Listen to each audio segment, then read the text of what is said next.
So we're going to talk about a quick review of what genAI is, how it's being used in the third sector, and some steps that we thought of to help you evaluate a use case.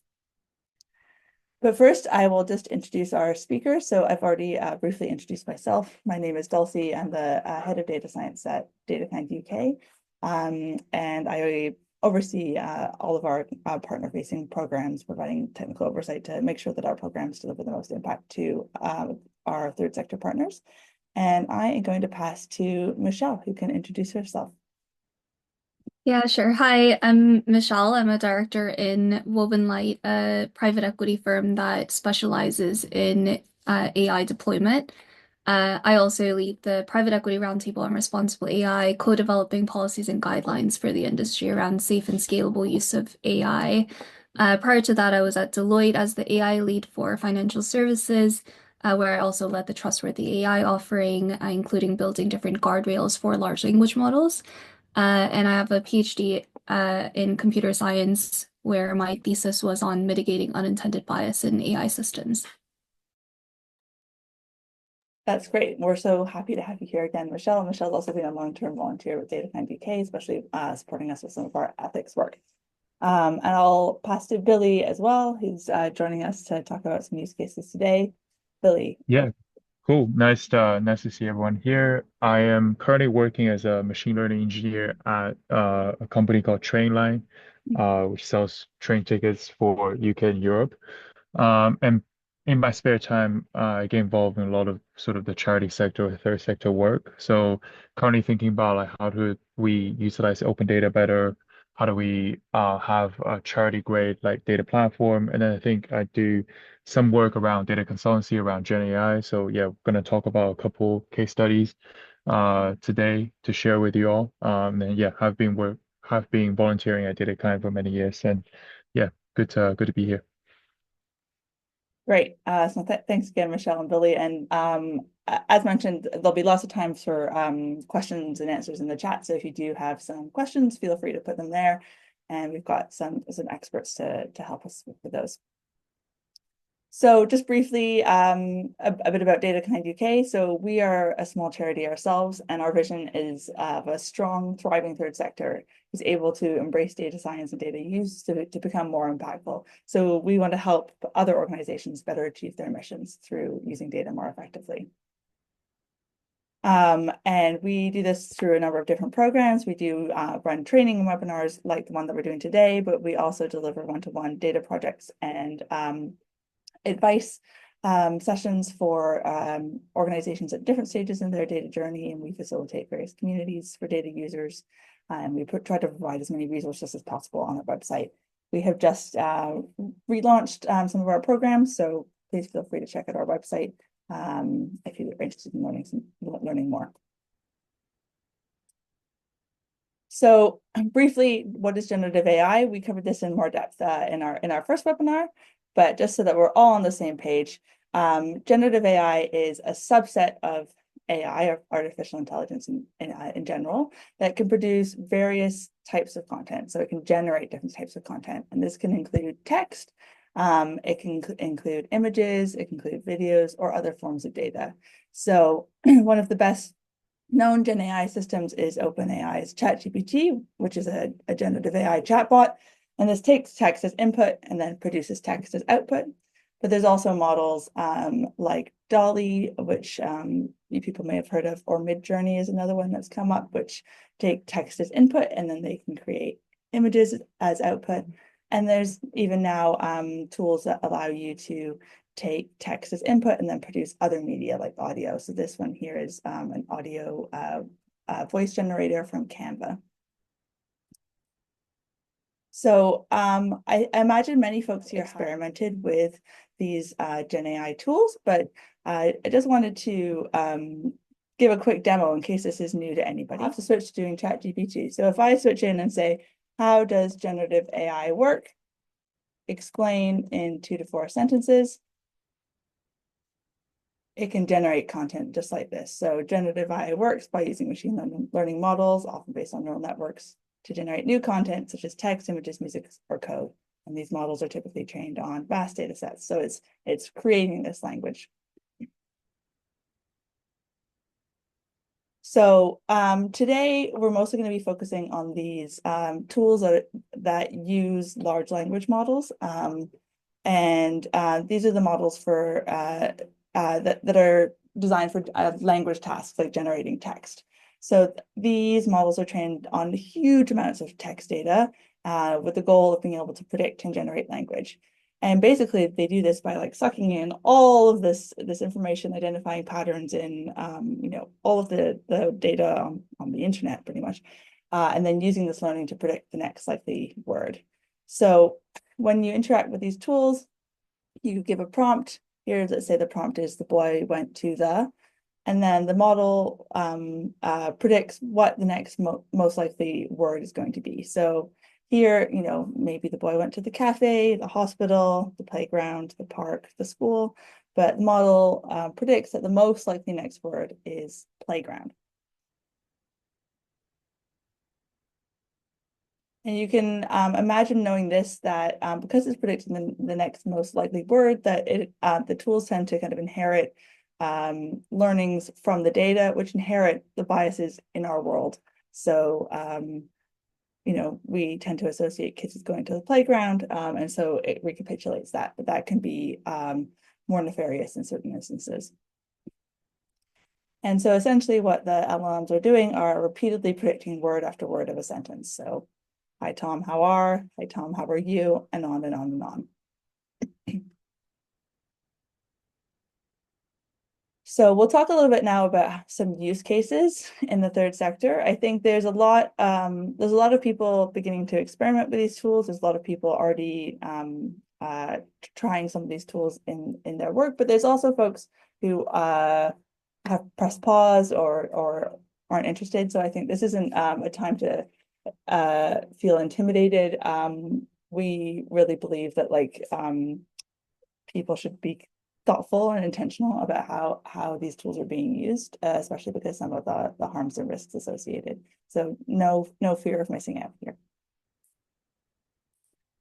Just to situate this, I thought it'd be interesting to look at the results from last year's digital skills report, which was a survey of UK charities asking a number of questions around digital and data, but also about whether third sector organizations are using AI, whether charities are using AI.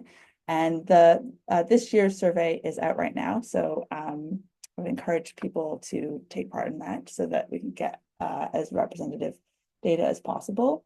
So yeah, I think that there can feel like a huge amount of pressure to engage with AI. But in last year's survey, it seems that only about 11% of organizations who responded were using AI tools in their day-to-day work. So again, it can feel like a lot of pressure, but in reality, I think that it's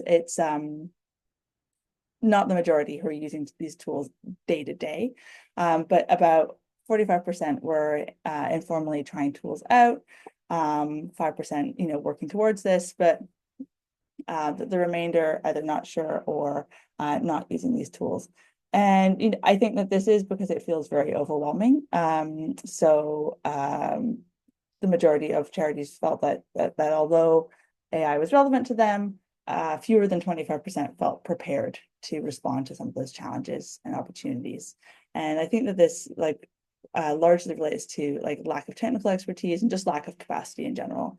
And our goal is not that everybody goes off and tries GenAI tools. A lot of the time, it's not the most appropriate solution. But our hope is that with what you learn today and in some of the other webinars and some of the resources that we'll share, then you can make an informed choice about what's right for you and your organization and do it from a base of kind of empowerment versus being nervous. So with that, I just wanted to do a bit of a sense check of the room. So we're going to launch a survey. So there's two questions. We just wanted to get a sense of whether you're using generative AI tools in your day-to-day work, and then what you're using it for. So it looks like some people, a few people either aren't using these tools or aren't really sure. About half of people here are just trying things out informally, which is consistent with what we've seen from other surveys. But this is a big jump. So about 30% of folks here are using these tools in day-to-day, or and another 10% working towards this. Oh, and then what are you using it for? Again, this makes sense. I suspected that a lot of folks would be using the content generation features of these tools, so drafting blogs, case studies, or reports, or supporting with fundraising and grant applications. So we've got about 56% using for comms, about 20% using for fundraising, about 25% trying out knowledge management, so like using Copilot chatbot tools. 60% for administrative tasks, so summarizing meetings, drafting emails, 40% as a kind of thought partner. So yeah, like brainstorming. Very few in service delivery, only about 3%, which makes sense because I think that's the highest risk. It requires a lot of mitigations, a lot of work. Event and marketing materials is another about 25%. And some folks using for data analysis and writing code and something else. If you're using it for something else, I would love for you to share what that is in the chat. That would be really interesting. So we've got a real range, it seems. So we talked about use cases in more depth in our first webinar, but just in terms of some of the use cases that we've seen, there's a lot of folks using it, as we've seen in the surveys, for content generation and review. So drafting funding bids, drafting impact reports, drafting slide decks, creating outlines for presentations, drafting event marketing materials. And here are a few tools that could be used for that. So Plinth is a newer tool, which is a kind of fundraising CRM tool that's being developed out of the UK recently. It's supposed to support with grant making. Claude, Hugging Chat, and the Chat by Minstrel are just other options. I just wanted to identify similar to ChatGPT. So there are other chatbots, and then Canva has also put out some AI tools that support with content creation. And if folks are using other tools in the chat that they really like, it would be great for you to share those, and we'll make sure we share a list of resources at the end. The other major area that came up in the poll as well is administrative tasks. So like note taking, like drafting other administrative content, sometimes for recording meetings. So Assembly, Fireflies, and Fathom are all like AI note takers. And then a few people said that they were also using these tools for writing code or editing code. And Cursor, GitHub, Copilot, the chatbots as well, like ChatGPT and Claude can also be used for those. But those are some other use cases that we've seen. And then knowledge management. I was really surprised by how many folks said that they were using these tools for like internal chatbots. About 15 different organizations here saying that they were doing that. So LLMs can be used as the basis of like internal kind of Copilot chatbots. So I just wanted to show one example of that, which is a tool called NoBot, which is an AI chatbot that was designed for nonprofit websites. So it's instead of just answering a finite list of questions, it will read and cite information from the website's own content. So the idea is that anybody could put this on their website, and other organizations are doing similar things with knowledge management to make like advisor tools for their staff, so that they can get access to up-to-date information. So just showing an example of this NoBot tool, which I have no association with. It was just wanted to kind of demo. So here's a demo of how it would work on the Akivo website. So let's ask a question about Akivo. So how long have you been established? So it will search on the Akivo website, and it will say, oh, it looks like Akivo was established in 1987. but it couldn't find any relevant pages on the website. So normally it would provide like a citation. This is another kind of thing that you can build using generative AI tools. Another use case we've seen is around like processing large amounts of data, and doing this in a way that is easier or potentially like more accessible than more traditional methods. So this is a case from an organization called Full Fact. And they are an organization that tries to fight disinformation by fact-checking different claims that were made on social media. And they have an interesting blog talking about how they're starting to use AI tools to support their fact checkers. So they're not using the tools to say this is true or false, but they're using it to identify within different claims whether they should be checked, or to say, okay, you should check this section of this video or prioritize it for review. So it's essentially going through these claims and then tagging them with like check or not check, or some sort of confidence score. And lastly, there are a few examples of genAI being used in service delivery. As we saw in the poll, I think only about 2 folks said that they were doing using these tools in service delivery, and I think that that's like an appropriate level of caution, to be honest, because I think it can be quite difficult. But this is a really interesting example built by the organization called Rising Academies. So they've built a tool that is like a personalized tutor, and it enables students to converse with this AI app on their smartphone for free, and they can use their own language. So whatever language they speak, they can converse via WhatsApp, and they get math tutoring by this tool. And the goal of this tool is just to provide greater access to math tutoring. So in languages outside of English, which is quite a powerful use case, I thought. So now we've talked a bit about possible use cases, but how can we start to use these tools and think about doing so responsibly? First off, just to say, I think we've all seen some of these genAI gone wrong stories in recent years, and just to highlight that, like, you know, there is a reason we need to be considering how to use these tools responsibly.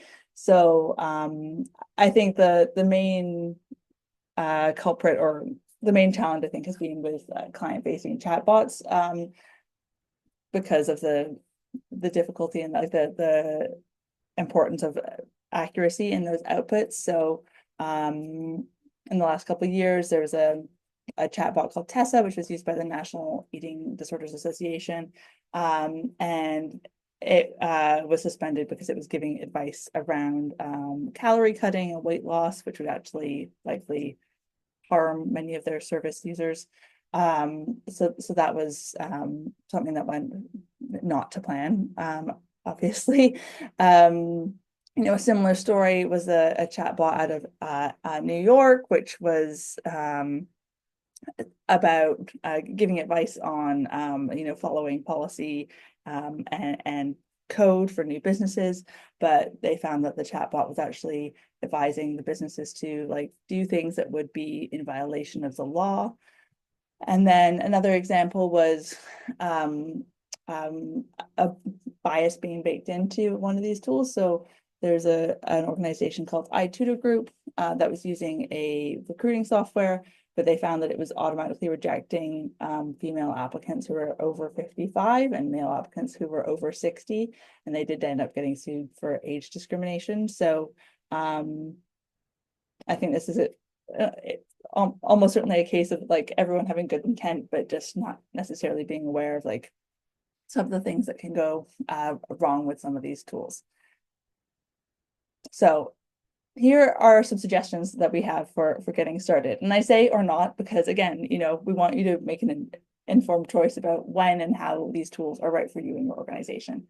So we'll talk through these in more depth, but first, you know, think about your current state, think about your values and try to shape those into policy or framework. Think about what use cases might be most impactful for your organization and then evaluate and mitigate some of those risks. Do controlled like sandbox pilots or experiments.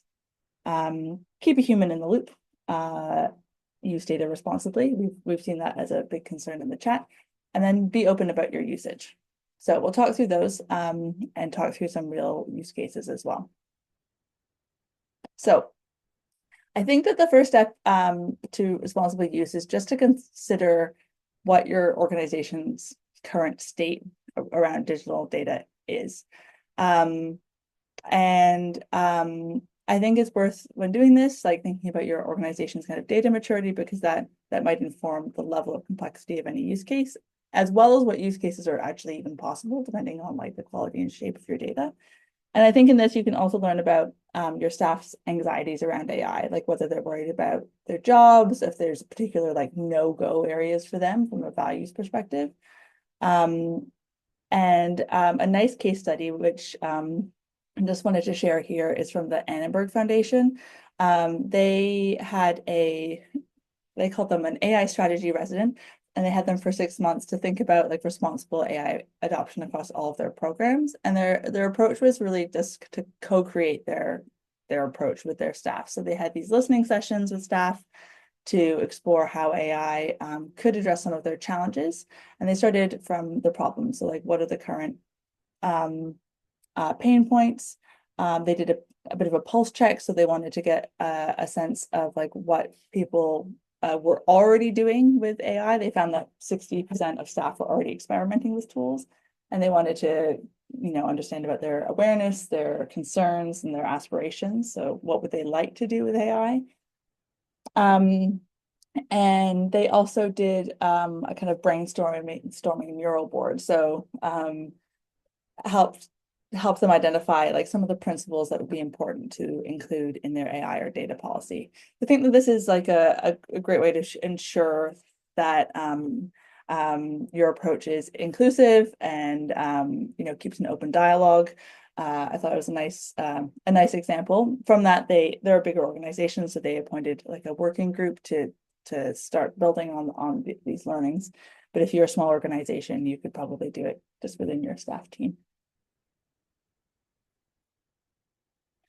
So this leads to the second step, which is like turning your values into policy. And we'll talk in more detail in June about how some organizations have approached this. But I think that every organization is going to have like different go and no-go areas. I really liked the framework that My Society have delivered about, and they go into this in more depth, but at a high level, these are the 6 areas that they consider in terms of their framework for AI use. So we'll use AI solutions when it's the best way of solving our problems, when it's compatible with our wider ethical principles, and it can be sustainably integrated into our work. And so they think about, does it solve a real problem for us? Does it plausibly result in the impact, kind of social change or impact that we want, and have we mitigated unwanted impact? And then does the use of the tools match up with our wider ethical standards, reputational risk, infrastructural risk, environmental risk? I think that there's some different examples out there, but I like this as a starting point for a framework.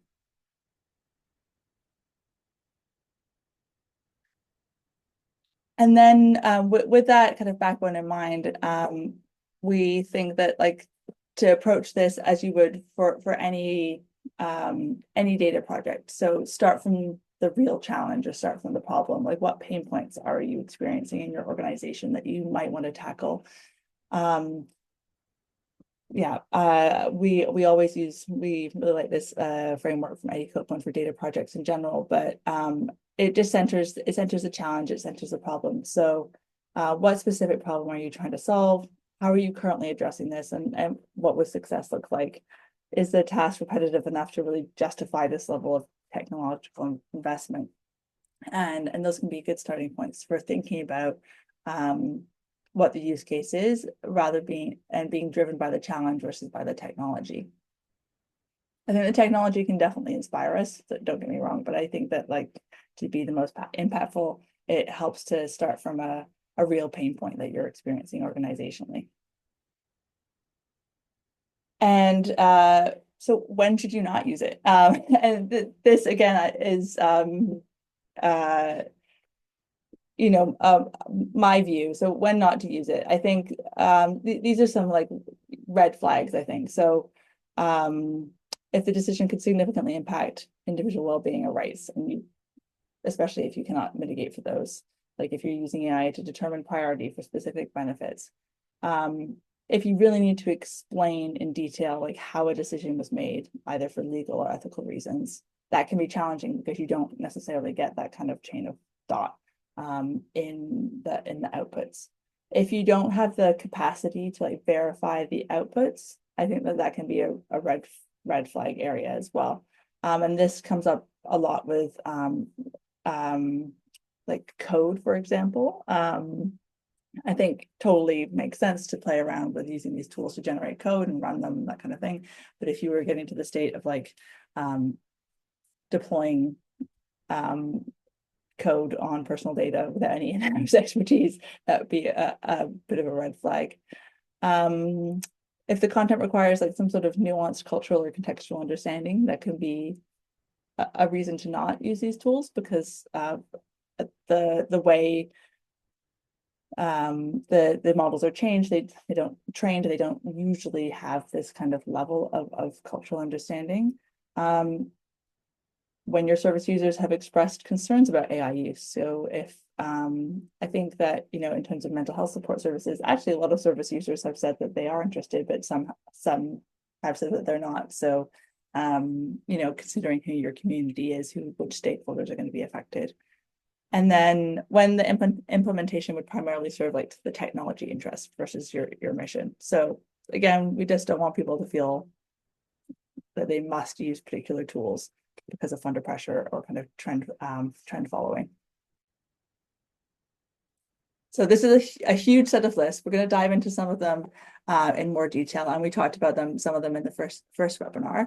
But there's a number of different domains of risk, ranging from social, regulatory, or legal risk, like the risk of the impact, and in terms of the model outputs going wrong, the risks around the data, the risks around the opacity of the technical system being used, environmental and social risks we talked about a lot in our last webinar, and then operational risks around whether or not you have the kind of budget for and resource requirements for development and maintenance. So the first risk that we'll just talk about in more depth is called like hallucinating or hallucinations. And these are outputs from the models that seem plausible, but they're actually factually incorrect. And the problem is that this can go on to mislead your users, especially if they're relying on the output for critical decisions.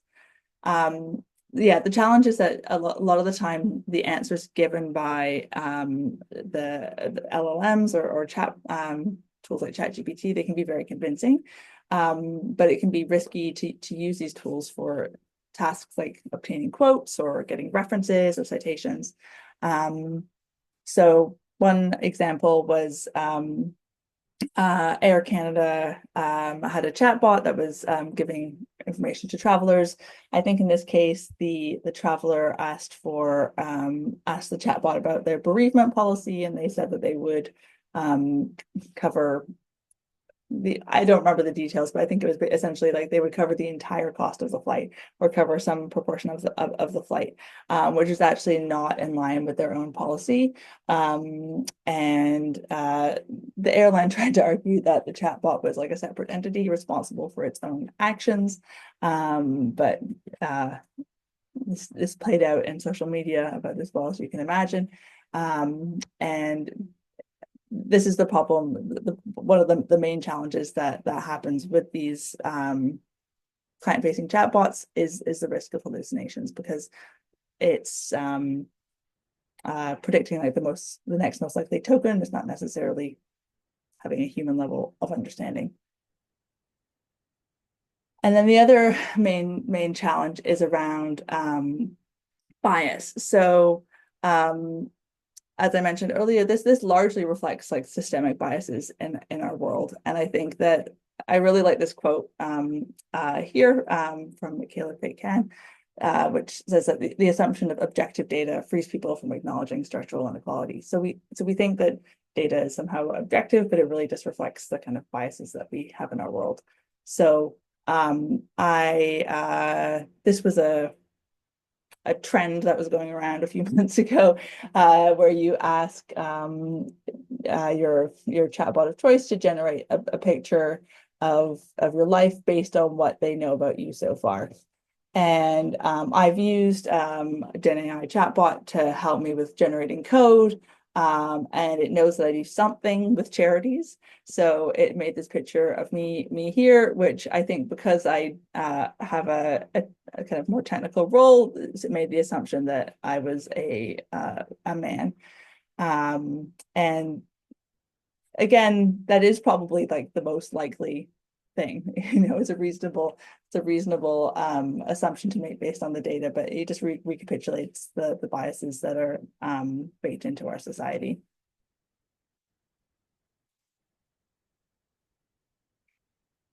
So once you've considered your use cases, you can then use your knowledge of different risks to think about the level of risk for different tasks. And I really like this example. I've included the link here, but this is an AI risk assessment that the wildlife trusts have done. So thinking about tasks that they're interested in doing after brainstorming and identifying different tasks that they might be interested in doing, thinking about what the risks are, and then thinking about how they go about mitigating those risks.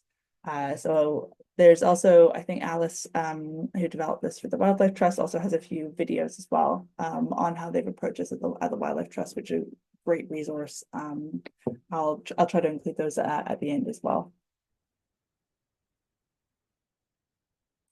So all to say that when it comes to choosing a use case, you want to think about impact versus risk. I think this is a kind of classic decision matrix. And what is kind of high risk or low risk will look slightly different for different organizations as for impact. But think about the risk, think about the impact, and then you want to kind of choose the use case that is here. So lower risk. Or mitigatable risk and a higher impact for you and your organization. So now we're going to see some examples of how risks were mitigated in 3 prototype use cases. So I'm going to pass over to Michelle to start us off there. Sure. So I'm going to talk about a project that we did. This was actually a hackathon that I ran called genAI for Good, and one of the charities we were supporting was Young Women's Trust. And one thing that they were keen to do was build a prototype of a chatbot that can help young women prepare for interviews. And so we had a bunch of volunteers basically use APIs of a generative AI platform, in this case Gemini, as building blocks to build kind of a custom solution for them. And a significant amount of time was spent in what's called prompt engineering. So designing the request to that generative AI algorithm in a way that is optimizing the possibility of the best response. And there were a couple of things that we were worried about. The first is any gendered language or gender assumptions. For example, we don't want the chatbot to assume that your interviewer is a he. And the second part was the tone of voice, because a lot of these young women who are kind of getting back into the job market or preparing for these interviews have confidence issues. The tone of voice has to be encouraging, not too critical, primarily constructive, but it has to be mostly like kind of an empowering type of a language. And I guess the third one, which is kind of related to this, that there was a separate work stream building a separate solution for, was a CV anonymizer. So that wasn't using a large language model. It's using natural language processing, which is more kind of, I guess, rudimentary like algorithmic versions that basically look through someone's CV and then identify patterns of what looks like personally identifiable information. And this was done so that we don't have to send any information into cloud environments, and also so that the volunteers who are responsible for some of the CV reviews like don't see any personally identifiable information. So basically any names, phone numbers, email addresses, etc., were like kind of removed before it got sent over to the generative AI platform. As kind of an aside for that one, we did use the large language model to potentially identify information that could be uh, used to identify someone. Things like, marathon finish times in the London Marathon. You could, in theory, look up who finished the London Marathon in that exact time and figure out who it was. Or a list of publications. You could go on Google Scholar and look up who published that work and then figure out who that was. So, assigning kind of a probability score of what could be used to identify someone, but the charity wasn't as concerned with like kind of that indirect link, just because these were seasoned volunteers who were usually working with them. And for in terms of the chatbot, it just needed kind of base level information of what are the most useful kinds of questions to ask. So things like, tell me a bit about yourself, or like, what are your strengths and weaknesses, like some of the generic ones, as well as some of the more tailored ones, if depending on if it's for the service industry or for like a technical role or whatever it might be. Next slide, please. So the reason why prompt engineering is very important is because of the inherent biases that can sometimes exist in GenAI systems. And also, depending on how you phrase the question, it might make certain assumptions about what you're looking for. So if you say, oh, the nurse married the doctor because she was pregnant, um, who was pregnant? And this is an actual screenshot from an example where it's the generative AI algorithm seems to think that it's more unlikely that the doctor is a woman than it is for a male to be pregnant. I don't know. It's kind of a strange assumption in that the she has to refer to the nurse and he has to refer to the doctor. And I guess in terms of why that bias exists in our everyday language, because of the, I guess, higher prevalence of women in nursing jobs and higher prevalence of men in doctor roles. Um, this has kind of permeated a lot of our languages and a lot of our documentation, which in on the internet, which generative AI models have been trained on, and therefore um, the most probabilistically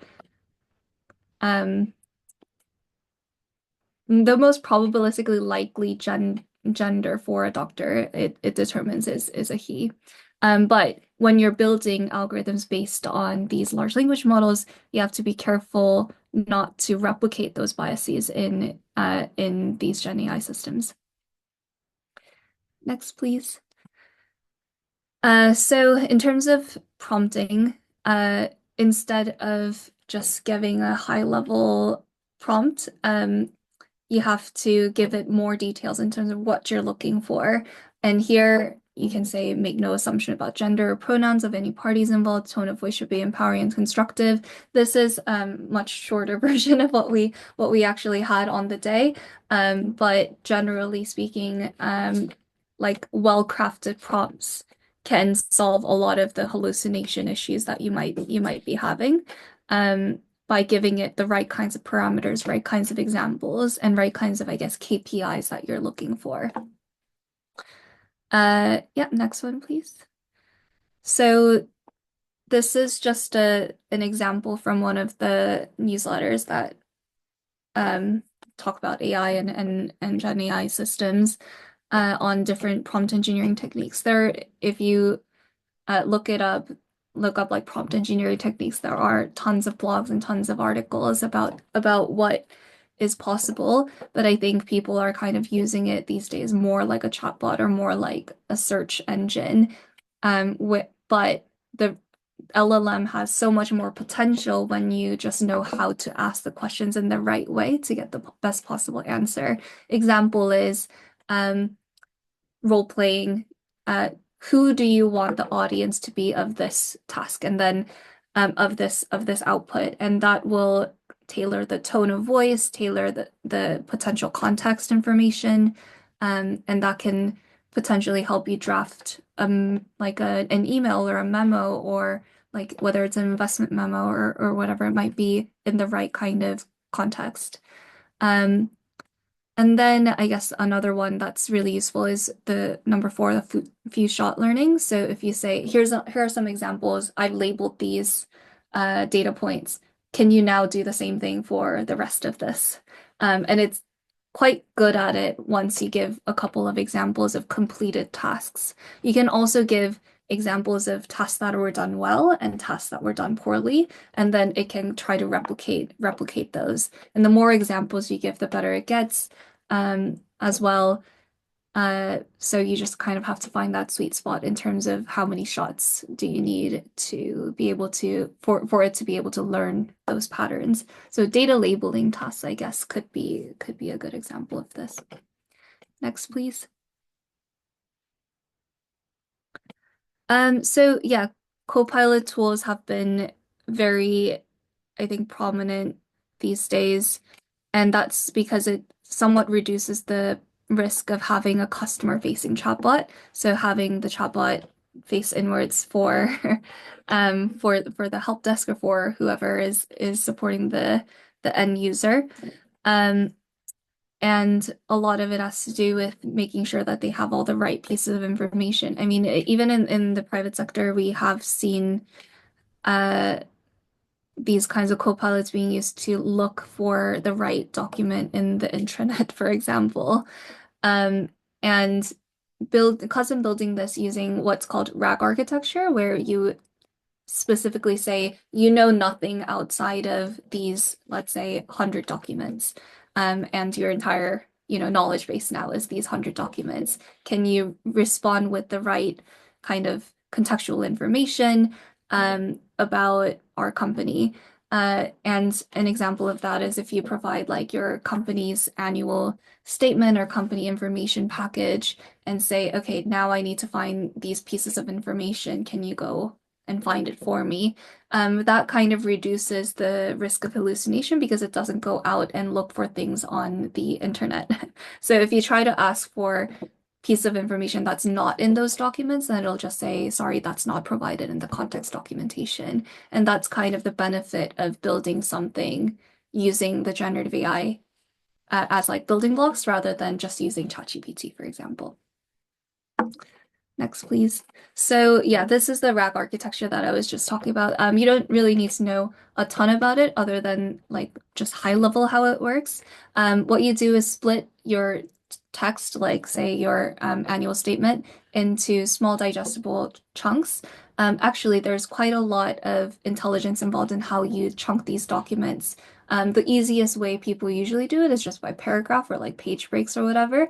But depending on how you chunk it, it can really affect your KPI and the performance. Because if you chunk them too small, then it might miss out on the surrounding context. If you chunk them too large, then the risk of hallucination increases. So you just kind of have to get that right in terms of how to chunk over those documents as like a mitigation for some of the hallucination risks.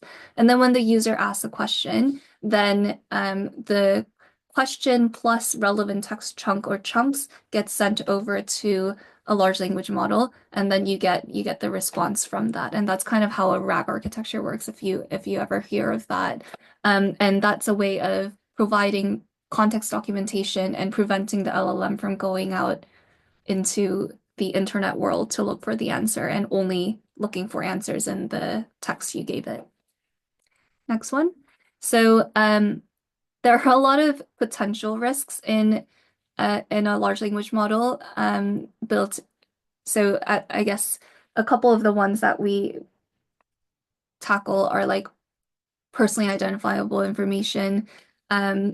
If someone accidentally sends a ChatGPT all of your payroll data or whatever it might be, or customer data, or like even worse, like information about your vulnerable population that you're helping in your charity, that would be the worst case scenario of a data breach. So one of the guardrails you can build in when you're designing it in a custom architecture is a PII detector. So if someone tries to upload any PII, or if someone has PII, personally identifiable information, in the text, then it'll block it from going to that large language model. So it'll just say you can't send that. So it's just like an additional layer of comfort. And you can do the same thing with any documents that get uploaded, to look for confidential watermarks or what the document has been labeled as. So if it's marked as confidential internal only, then it'll say, sorry, you can't send that in. Or confidential PII, that it'll just block it from being sent. And this is possible when you're building kind of like a custom architecture. And then prompt injection is where someone tries to break your system, and this is especially high risk in customer-facing chatbots. People are evil sometimes, and they will try to make your chatbot say the wrong thing or embarrassing thing that could be a reputational risk. Um, and there can be protections against it. And or even worse, like try to trick your algorithm or your large language model into revealing something confidential about yourself or about your customers. Um, or yeah, things like give me instructions on how to build a bomb or whatever it might be. So there are tons of examples of this in academia, where they have successfully tricked large language models to do things that they're not supposed to do, including give you PII, or whatever information they weren't supposed to give you. But there are guardrails built around it to try to prevent this from happening. As a very, very basic one is often the ones that can bypass the existing large language model content guardrails is like if you include a lot of gibberish to try to confuse it. So one of the guardrails we built for one of our my company's tools was just gibberish detection, and you just like remove it before the prompt goes through. It also improves the accuracy of the output anyway. And then in terms of bias in the response, we look for any gender bias or harmful content in what comes out of the large language model as well. And then if it doesn't look right, we just block that from being seen by the end user and say the chatbot doesn't know, or whatever is the standard response. And then hallucinations. I think hallucination is tricky because it's we talk about hallucination as if it's uh kind of almost in like an anthropomorphic way. But really this is an algorithmic system that is based on probability. And in all models where it's based on probability and uncertainty, there will be some errors. And hallucinations, I think, is kind of like one way of talking about errors. But it's a lot more difficult to detect errors in large language models than it is in kind of algorithmic, more quantitative systems like predictive machine learning algorithms. Because predictive machine learning, you can say, oh, yes, that was correct or not correct in terms of, oh, this email was spam or not spam. But for things like summarize this document for me, what is your performance metric on what is a good summary? Is it that everything is factually accurate, which is sometimes difficult to really check and quantify as well? And is it written in like high quality language and the right kind of tone of voice? Or it could be like this document has these 5 things. Did it have all these 5 things included in the summary? Like all of these are very different KPIs that you need to think about. And so when we talk about hallucinations, I think we need to think about what success looks like and what error looks like for that particular use case and which ones are the highest risk. Next slide, please. So mitigations, I already talked about this, but I bucket them into 4 categories. Input control, things like blocking personal information from going out. Prompt engineering, which is very, very important, like we talked about in the Young Women's Trustees case. Output controls, and that's blocking something from being seen by the end user if it's considered harmful, biased, or inflammatory, or whatever it might be. Or in my case, so I work in private equity, so certain pieces of information are meant to only be seen by certain deal teams. So access control on pieces of information, that's really important to check in output control to make sure this end user who's logged in has access to the information that is now being provided by the large language model. And then finally, human in the loop and feedback mechanism. KPI tracking is really important here. Next, please. I think this one is Billy. Yeah, thanks, Michelle. Yeah, I definitely echo a lot of points. Like, there's a lot of engineering consideration when you want to put a chatbot in front of customer or internal use. There's a lot more components to the model itself. Yeah, we recently also developed like like sort of external customer-facing chatbot train line, and yeah, it's definitely no easy task, and it's quite tricky. Where you can like make something work on your local laptop quite quickly, but once you want to put in production, definitely a lot of the things you need to consider, guardrails, PI, quite complicated. And today I'm going to share like two case studies. One I sort of did with like genAI use cases I had with charity I was working with. And then one of them worked, which is this first one, and the second one didn't work. And I want to give you guys talk you through like what we did, and also like give you a little bit intuition what kind of tasks are possible and what kind of tasks are kind of hard to do. So this first case, we basically did like a case tagging and try to find out like how do we optimize service delivery. So I was working with this charity called On Your Side. It's a relatively new charity that supports East and Southeast Asian community in UK through cases of hate incidents. So we offer service across the nations, and then as part of it, we offer casework. And these casework are logged on our CRM, but also there's detailed case notes and sort of phone transcript that we have. And the challenge that we had was, okay, now we have been running the service for a year or a year and a half. How do we find out some commonality from all the cases that we handled or got in contact with to able to extract, some sort of salient feature about this cases and how to optimize our service delivery for the type of cases we really want to double down on. Next slide, please. And what we did, um, very simply is that we extract the anonymized case note from the CRM system that we had. And then we pass through this anonymized version through LLM. I think in this case, we used the OpenAI one where we did try to filter off any sort of PII that we can find, which CRM offers a capability, but we also checked with our own Python system that remove any sort of PI. And I think the tricky and then we get this output on the right where we can have a short summary of the case note. So instead of reading through everything and flipping through different pages of the CRM to try to find out exactly what happened, we get this nice short summary.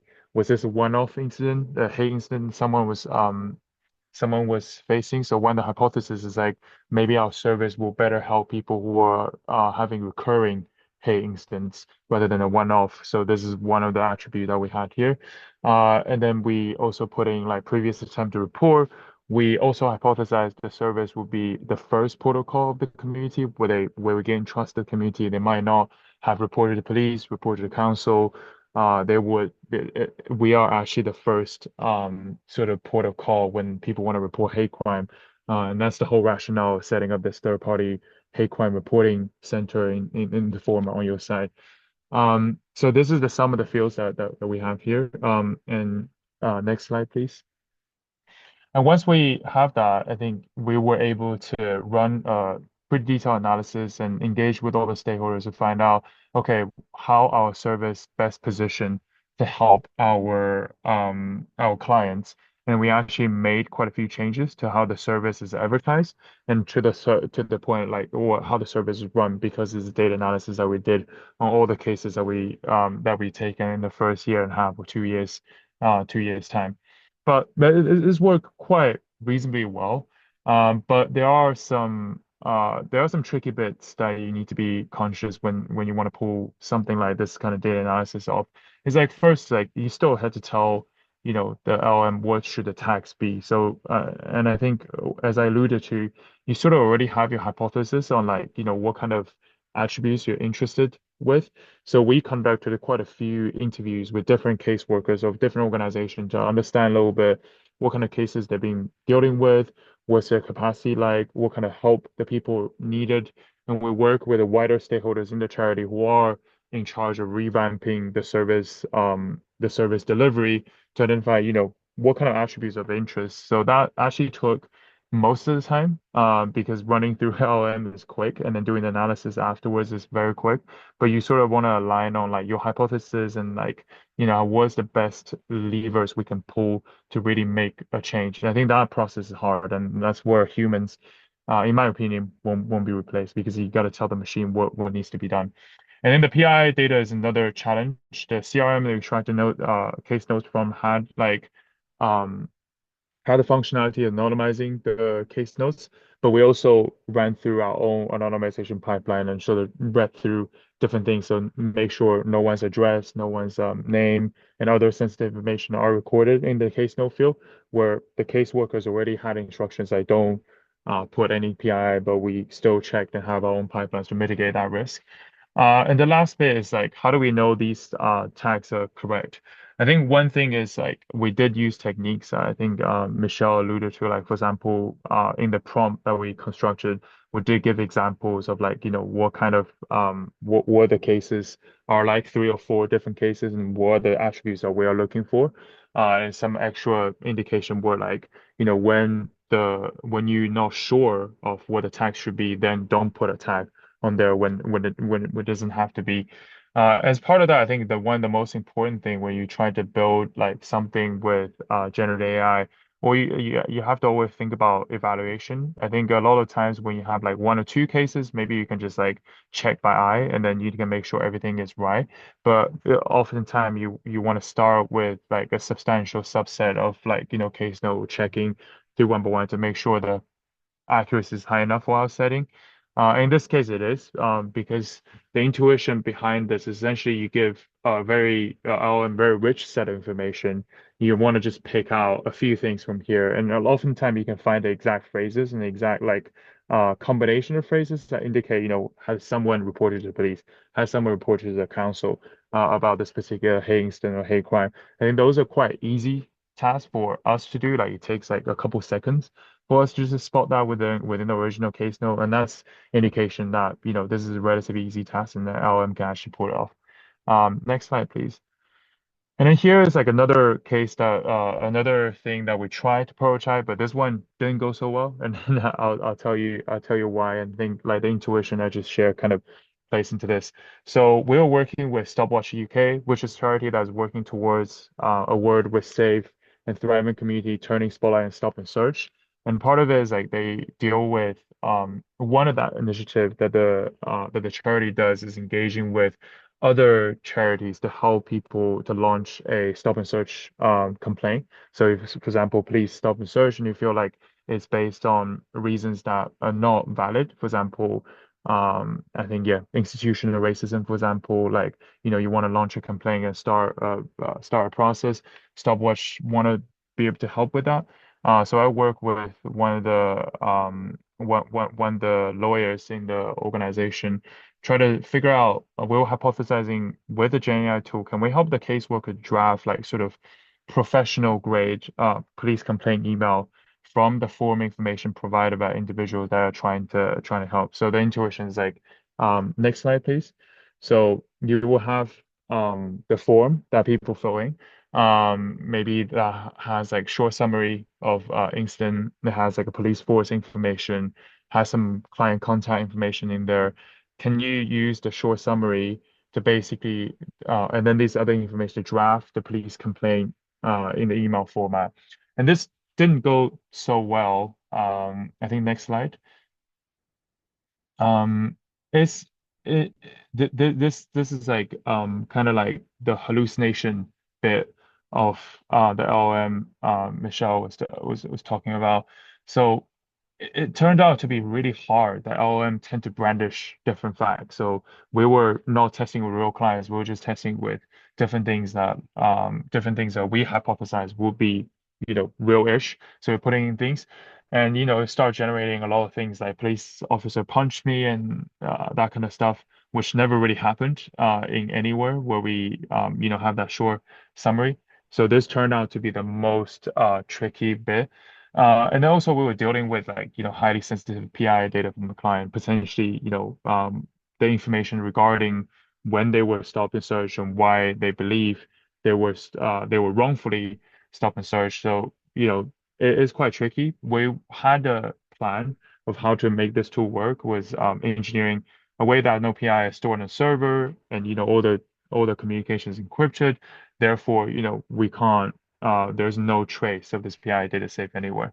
And then another way we thought the tool would benefit, I think, again, coming back to mitigation, Michelle was talking about the human in the loop approach. We were not thinking this will be an end user facing tool. Rather, we want to put the tool in the hand of caseworker, so then who can improve the quality. And then finally, just a bit of intuition why this is hard. Coming back again, contrasting to like the previous example, where within a couple seconds you can already find the answer within the original case note to find out what the tags are. This is kind of doing the reverse, where you have some information you want to full blown into a letter. Although you can like for those of us like who have used the LLM to draft emails, you do see that it does a pretty good job in terms of drafting emails and stuff, and you can control the tone like to be more professional. And this is the intention where like we want to have a professional email, which hypothesis is like if you send police a professional email, then they are more likely to deal with the complaint. This we have seen in the field, but actually turning a short passage into a longer passage is a much harder task, and the LLM is going to start hallucinate. So yeah, so this one we kind of stop at the prototyping stage. I think maybe at some point when the LLM is powerful enough, when there's no hallucination, we can come back to this. But this is done like maybe a year ago. So at that time, we just seeing like this is not feasible. Therefore, we kind of stopped the project there. But yeah, hopefully sharing this is helpful to you. And back to you, Dulcie. Thanks so much, Billy and Michelle. It's really interesting to hear some of the challenges that you faced with these projects. So just to kind of wrap us up, we'll just talk through the final steps in those 8 steps that around getting started. So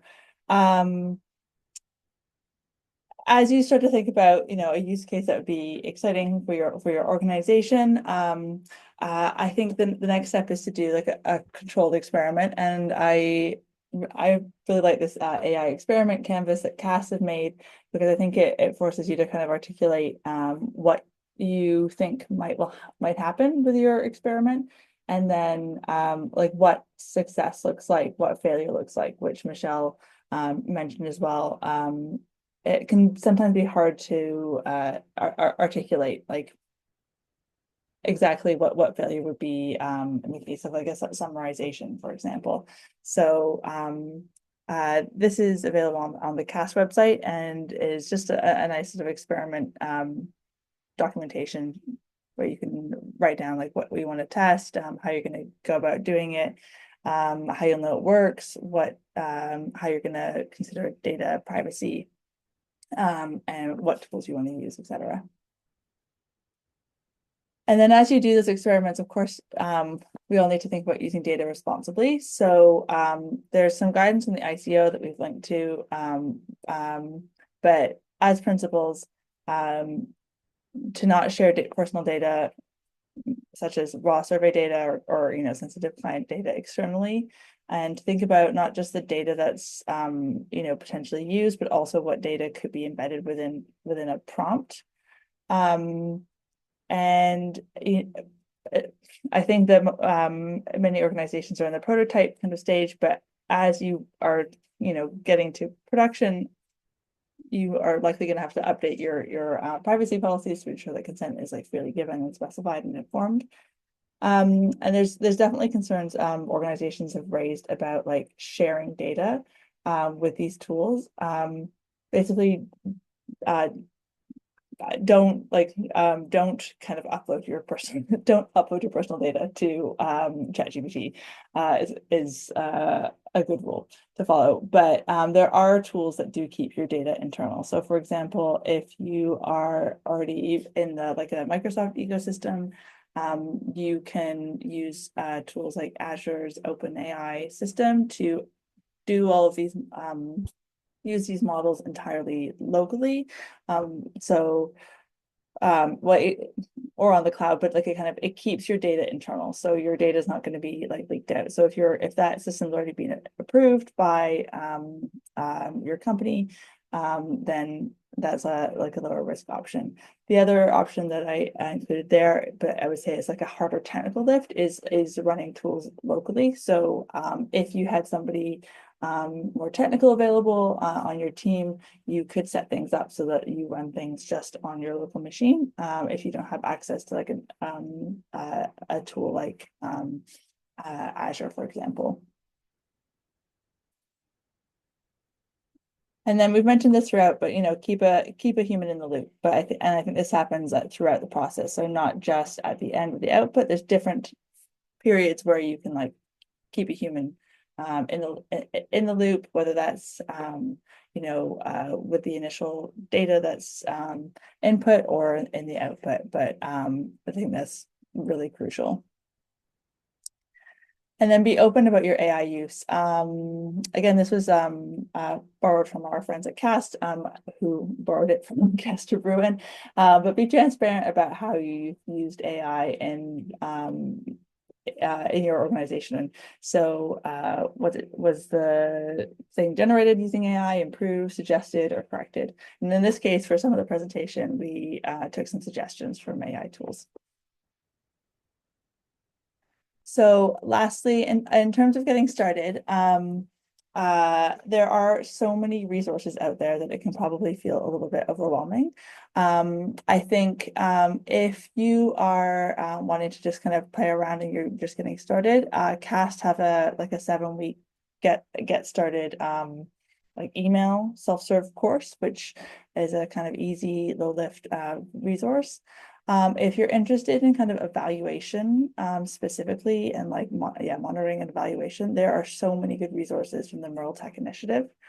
And if you are interested in like if you have a slightly more technical background, it doesn't have to be hugely technical, but like if you're have some coding background, I've really this particular course from Coursera I think is really good for kind of getting started.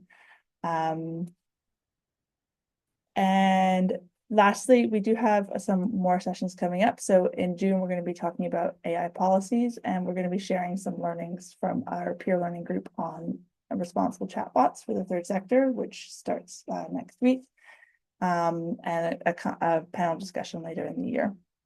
So the best way to learn about those is just to follow us on LinkedIn or join our mailing list.